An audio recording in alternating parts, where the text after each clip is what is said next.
نمضي جنودا نجوب الوهادي نمضي أسودا لا نخشى الوغادي نمضي جنودا نمضي أسودا.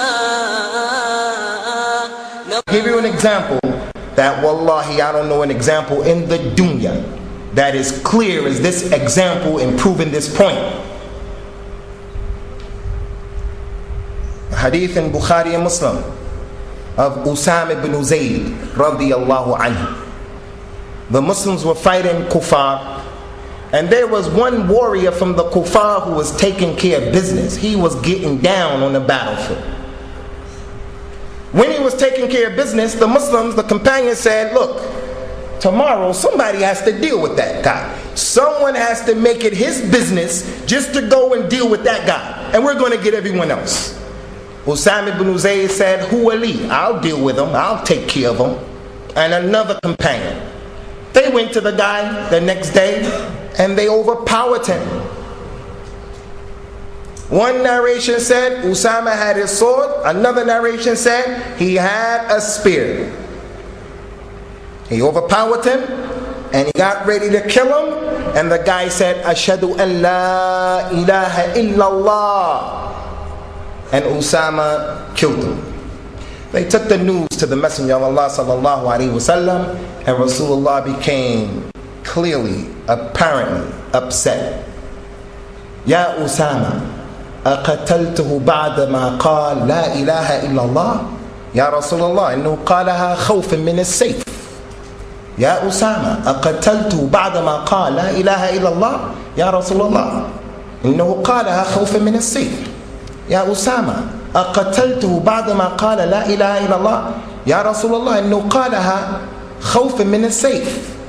أفلا شققت عن قلبه حتى تعلم أقالها أم لا? Did you kill him, Usama, after he said La ilaha illallah? He only said it because I was about to kill him 3 times. And the Rasul kept saying the same thing. Usama said, I wish I had been born only at that moment, so I wouldn't be responsible Yawm al-Qiyamah for La ilaha illallah. Ikhwan, why is this issue so clear? Ibn Zubayr, the cousin of Aisha radiallahu anha. The cousin of Aisha radiallahu anha. She was passing by the house of Aisha radiallahu anha, and she heard Aisha radiallahu ta'ala anha. She was standing up and praying. And Urwa mentions that I do not know whether it was the night salah, the salah of the tahajjud before Fajr, or whether it was the salah al-duha, whether it was the salah after sunrise.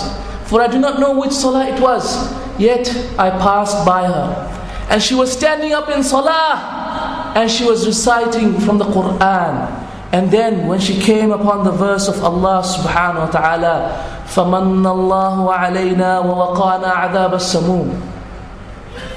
And when she came upon the beautiful verse of Allah, when Allah subhanahu wa ta'ala talks about His ibad, His slaves, and there are those of them who say, فَمَنَّ اللَّهُ عَلَيْنَا. And so Allah subhanahu wa ta'ala blessed us and gave us a bounty. وَوَقَانَا عَذَابَ السَّمُومِ. And saved us from the adhab al-samum, from the terrible torment.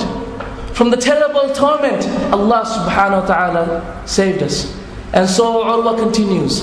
So I saw Aisha radiallahu ta'ala anha reciting this verse. And so I went away, and she was crying, and I left her crying. And I came back after many, many hours. I came back after many, many hours. And I passed by her again, and she was still reciting the same verse. فَمَنَّ اللَّهُ عَلَيْنَا وَوَقَانَا عَذَابَ السَّمُومِ. Naam. And so Allah subhanahu wa ta'ala gave us the great bounty and saved us from the terrible torment. My brothers, have you heard of the story of Malik bin Dinar? The story of Malik bin Dinar. He used to stay up all night imploring to Allah, grabbing his beard and saying, Ya Allah, indeed you know who will go to the hellfire, and you know, O Allah, who will go to paradise. O Allah, I implore you, which of these groups am I in? O Allah, I ask you, which of these groups am I in?